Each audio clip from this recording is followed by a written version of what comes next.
Hi friends, ನಾನಿವತ್ತು ಏಡಿ ಸಾಂಬಾರು ಮಾಡ್ತಾಯಿದ್ದೀನಿ. ಹೆಲ್ತ್ಗೂ ಕೂಡ ಒಳ್ಳೆಯದು. ಇದು ಪಿತ್ತಕ್ಕೆಲ್ಲ ತುಂಬ ಒಳ್ಳೆಯದು ಅಂತಾರೆ. ಇದನ್ನು ಈ ತಲೆನೋವು ಮತ್ತು ಅರ್ಧ ತಲೆನೋವು ಬರುತ್ತಲ್ಲ, ಅದಕ್ಕೆಲ್ಲ ತುಂಬ ಒಳ್ಳೆಯದು ಅಂತಾರೆ. ಅದಕ್ಕೋಸ್ಕರ ನಾನಿವತ್ತು ಏಡಿ ಸಾಂಬಾರು ಮಾಡ್ತಾಯಿದ್ದೀನಿ.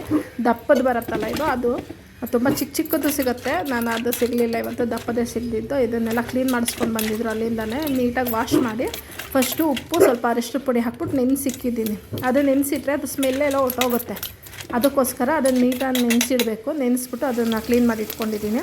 ಈಗ ಒಂದು ಕುಕ್ಕರ್ಗೆ ಒಂದು ಸಣ್ಣದೊಂದು ಈರುಳ್ಳಿ ತೊಗೊಂಡಿದ್ದೀನಿ. ಸ್ವಲ್ಪ ಎಣ್ಣೆ ಹಾಕ್ಬಿಟ್ಟು ಒಂದು ಈರುಳ್ಳಿ ಹಾಕ್ಬಿಟ್ಟು ಅದನ್ನು ಫ್ರೈ ಮಾಡಿಕೊಂಡು ಈ ನಳ್ಳಿ ಇತ್ತಲ್ಲ, ಇದನ್ನು ವಾಶ್ ಮಾಡಿ ಇಟ್ಕೊಂಡಿದ್ನಲ್ಲ, ಇದನ್ನು ಹಾಕ್ತಾಯಿದ್ದೀನಿ. ಅದಕ್ಕೆ ಇದು ಈ ಥರ ನೀಟಾಗಿ ಮಿಕ್ಸ್ ಮಾಡ್ಕೋಬೇಕು.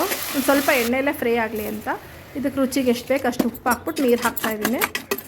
ಇದನ್ನು ಹಂಗೆ ಒಂದು ಸೈಡ್ ಇಟ್ಕೊಳ್ಳೋಣ. ಇನ್ನೊಂದು ಸರಿ ಮಸಾಲೆ ರೆಡಿ ಮಾಡ್ಕೊಳ್ಳೋಣ. ಇನ್ನೊಂದು ಸೈಡು 2 ಈರುಳ್ಳಿ ತೊಗೊಂಡಿದ್ದೀನಿ ಮತ್ತು ಒಂದು ಬೆಳ್ಳುಳ್ಳಿ ತೊಗೊಂಡಿದ್ದೀನಿ. ಇದನ್ನು ಎಣ್ಣೆಲಿ ಫ್ರೈ ಮಾಡ್ಕೊಂಡಿದ್ದೀನಿ, ಈರುಳ್ಳಿ ಮತ್ತು ಬೆಳ್ಳುಳ್ಳಿನ.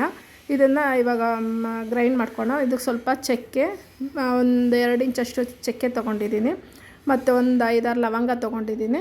ಇದಕ್ಕೆ ಇವಾಗ ಈರುಳ್ಳಿ ಹಾಕ್ಬಿಟ್ಟು ನೋಡಿ, ಪೂರ್ತಿ ಈರುಳ್ಳಿ ಹಾಕಿದ್ದು ಅದು ಎಣ್ಣೆಲಿ ಫ್ರೈ ಮಾಡ್ಕೋಬೇಕು. ಬ್ರೌನ್ ಕಲರ್ ಬರೋ ಹಂಗೆ ಫ್ರೈ ಮಾಡ್ಕೋಬೇಕು. ಇವಾಗ ಇದಕ್ಕೆ 2 ಸ್ಪೂನ್ ಧನಿಯಾ ಪುಡಿ ತೊಗೊಂಡಿದ್ದೀನಿ ಮತ್ತು 2 ಸ್ಪೂನು ಅಚ್ಚ ಪುಡಿ ತೊಗೊಂಡಿದ್ದೀನಿ ಮತ್ತು ಸ್ವಲ್ಪ ಶುಂಠಿ ತೊಗೊಂಡು ಇದನ್ನು ನೀಟಾಗಿ ನೈಸಾಗಿ ರುಬ್ಕೊಂಡಿದ್ದೀನಿ. ಇದನ್ನು ಫಸ್ಟು ಹಾಕ್ಬಿಟ್ಟು ಸ್ವಲ್ಪ ಹೊತ್ತು ಬೇಯಿಸ್ಕೊಳ್ಳೋಣ. ಇದನ್ನು ನೋಡಿ ಈ ಥರ ಒಂದು ಸ್ವಲ್ಪ ಹೊತ್ತು ಬೇಯಿಸ್ಕೊಳ್ಳೋಣ. ಅದರಲ್ಲಿ ಒಂದು ಸ್ವಲ್ಪ ಉಪ್ಪು ಖಾರ ಹಿಡಿಬೇಕಲ್ಲ, ಅದಕ್ಕೋಸ್ಕರ ಇದು ನೀಟಾಗಿ ಮಿಕ್ಸ್ ಮಾಡಿಕೊಂಡು ಅದು ಹಂಗೆ ಬಿಟ್ಬಿಡೋಣ ಸ್ವಲ್ಪ ಹೊತ್ತು ಬೇಯೋದಕ್ಕೆ. ಇವಾಗ ಬೇರೆ ತೆಂಗಿನಕಾಯಿ ಮಸಾಲ ರೆಡಿ ಮಾಡ್ಕೊಳ್ಳೋಣ. ಅದು ಸ್ವಲ್ಪ ಬೇಯ್ತಾ ಇರಲಿ. ಇವಾಗ ಅದೇ ಜಾರಿಗೆ ತೆಂಗಿನಕಾಯಿ ಹಾಕ್ಕೊಂಡು ಮತ್ತು ಟೊಮೆಟೊ ಹಾಕ್ಕೊತಾ ಇದ್ದೀನಿ. ಸ್ವಲ್ಪ ಒಂದು ಹುಳಿ ಬರಬೇಕಲ್ಲ, ಅದಕ್ಕೋಸ್ಕರ 2 ಟೊಮೆಟೊ ತೊಗೊಂಡಿದ್ದೀನಿ. ಸ್ವಲ್ಪ ತೆಂಗಿನ ತುರಿ ತೊಗೊಂಡು ಅದನ್ನು ಗ್ರೈಂಡ್ ಮಾಡಿಕೊಂಡು ಇದಕ್ಕೆ ಹಾಕಿದ್ದೀನಿ ನೋಡಿ. ಇವಾಗ ಮತ್ತು ಆವಾಗಲೇ ಸ್ವಲ್ಪ ಉಪ್ಪು ಹಾಕಿದ್ವಿ. ಇವಾಗ ಎಷ್ಟು ಬೇಕು ಅಷ್ಟು ಉಪ್ಪು ಹಾಕೋಣ. ಟೇಸ್ಟ್ ನೋಡ್ಕೊಳ್ಳಿ, ಸ್ವಲ್ಪ ಹಾಕ್ಕೊಂಡ್ರೆ ಸಾಕು. ಮೊದಲು ಹಾಕಿದ್ವಿ ಅದು ಬೇಯೋದಕ್ಕೆ. ಇವಾಗ ಇದನ್ನು ನೀಟಾಗಿ ಮಿಕ್ಸ್ ಮಾಡಿಕೊಂಡು ಸಾಂಬಾರು ಎಷ್ಟು ಎಳಬೇಕು ಅಂತ ನೋಡ್ಕೊಬಿಡೋಣ. ಇದಕ್ಕೆ ಇವಾಗ ಸ್ವಲ್ಪ ಕೊತ್ತಂಬರಿ ಸೊಪ್ಪು ಆ್ಯಡ್ ಮಾಡ್ತಾಯಿದ್ದೀನಿ.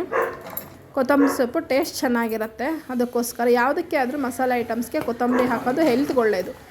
ಅದಕ್ಕೋಸ್ಕರ ಇವಾಗ ನೀಟಾಗಿ ಮಿಕ್ಸ್ ಮಾಡಿಕೊಂಡು ನಮಗಿಷ್ಟು ತೆಳು ಸಾಕು. ಅದು ಇನ್ನೂ ಕುಕ್ಕರಲ್ಲಿ ಬೇಯೋದ್ರಿಂದ ಅದು ಕಡಲೆ ಎಲ್ಲ ಹಾಕಿಲ್ಲ, ತುಂಬ ಗಟ್ಟಿ ಬರೋಲ್ಲ. ಇವಾಗ ಹಿಂಗಿದೆ ಹಾಗೆ ಇರುತ್ತೆ. ಇದನ್ನು ಒಂದು 8 ವಿಷಿಲ್ ಕೂಗಿಸಿದ್ದೀನಿ. ಇದು ಬೇಗ ಬೇಯೋದಿಲ್ಲ, ಅದಕ್ಕೋಸ್ಕರ 8 ವಿಷಿಲ್ ಕೂಗಿಸಿದ್ದೀನಿ. ಇದನ್ನು ಇವಾಗ ಬೆಂದಿದೆ. ಅದು ಮುರಿದಿದ ತಕ್ಷಣ ಬಂದ್ಬಿಡುತ್ತೆ ನೋಡಿ. ಒಂದೊಂದು ಬಿಟ್ಟಿದೆ ಆವಾಗಲೇ. ಈಗ ಚೆನ್ನಾಗಿ ಬೆಂದೈತದು. ಸಾಫ್ಟಾಗೂ ಕೂಡ ಇದೆ, ಟೇಸ್ಟಾಗೂ ಕೂಡ ಇದೆ. ತಲೆನೋವಿಗೆ ತುಂಬ ಒಳ್ಳೆಯದು. ಪಿತ್ತ ಎಲ್ಲ ತುಂಬ ಜಾಸ್ತಿ ಇರೋರು ಇದನ್ನು ತಿಂಗಳಿಗೆ ಸಾರಿ ನಾನು ಮಾಡ್ಕೊಂಡು ತಿಂದರೆ ಹೆಲ್ತ್ಗೆ ಒಳ್ಳೆಯದು. ನೋಡಿ ಇವಾಗ ರೆಡಿಯಾಗಿದೆ ನೋಡಿ ಫ್ರೆಂಡ್ಸ್, ಏಡಿ ಸಾಂಬಾರು. ಯಾರಿಗೆಲ್ಲ ಇಷ್ಟ ಆಯಿತು ಅವರು ಪ್ಲೀಸ್ ನನ್ನ ಚಾನಲ್ ಸಬ್ಸ್ಕ್ರೈಬ್ ಮಾಡಿಕೊಂಡು ವಿಡಿಯೋ ನೋಡಿ ಫ್ರೆಂಡ್ಸ್. Thank you. ನಮಗೊಂದು ಸಪೋರ್ಟ್ ಮಾಡಿ. ಥ್ಯಾಂಕ್ಸ್.